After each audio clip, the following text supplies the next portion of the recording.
the life of Samuel. And we took him from his mom asking for him, and God granting her wish and giving him to her, her dedicating him to God and leaving him at the temple to help around the temple. Him learning to hear God's voice, and the fact that he grew up to be someone who became known for hearing God's voice. He became the judge for Israel. He judged Israel for many years.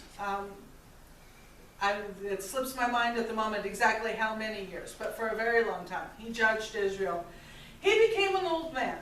He led them in war against the Philistines, and God helped them to defeat their enemies. Just many times God worked in Samuel's life. He grew to be an old man.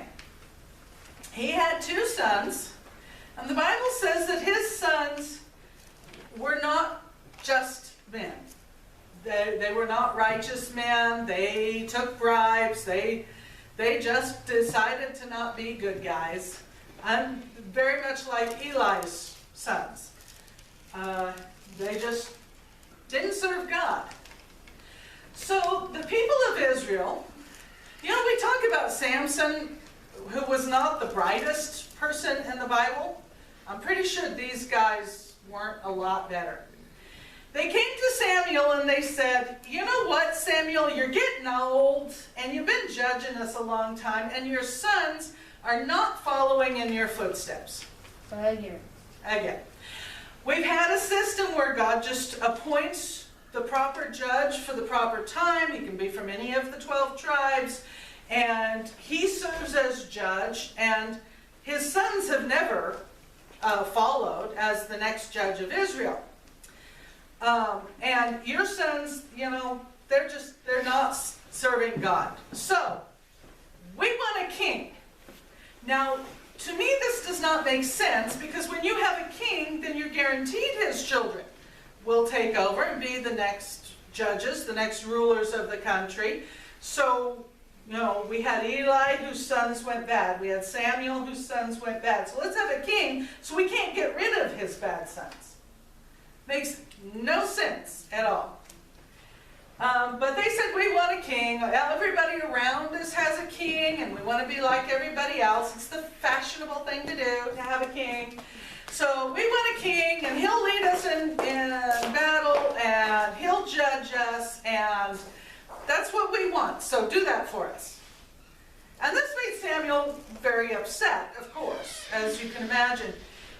He went to God, and he prayed, and God said, you know what, Samuel? They're not rejecting you. It doesn't have anything to do with you. They're rejecting me, because I'm their king. I've been their king. They don't want me to be their king anymore.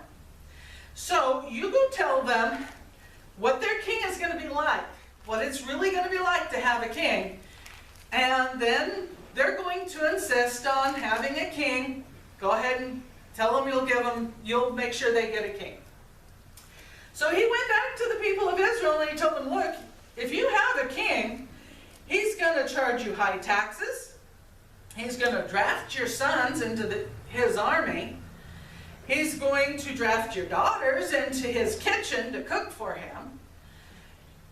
It's not going to be a pretty thing. When you have a king, you've given up your freedoms to say, I don't want to go and fight in this war. You won't have a choice. You'll have to fight when the king tells you to. You've given up all your freedoms. He'll take your land and give it to his buddies. He'll take your best cow and give it to his buddies. And your rights to property will be gone. Your rights to govern your own life will be gone.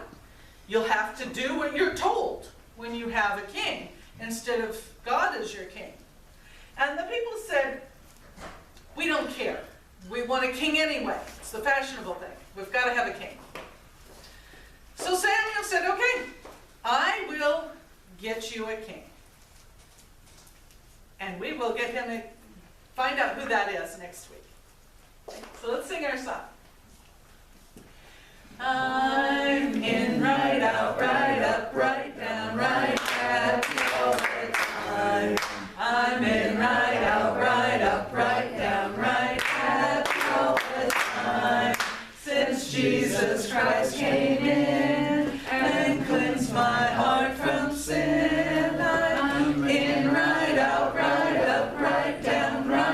happy all the time.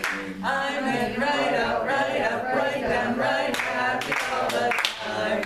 I'm in right out, right down, right, happy all the time.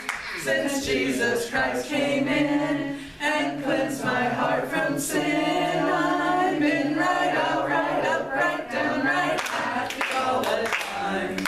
I'm in right out, right down, right, happy all the time. I'm in right out, right down, right, happy all the time. Since Jesus Christ came in and cleansed my heart from sin,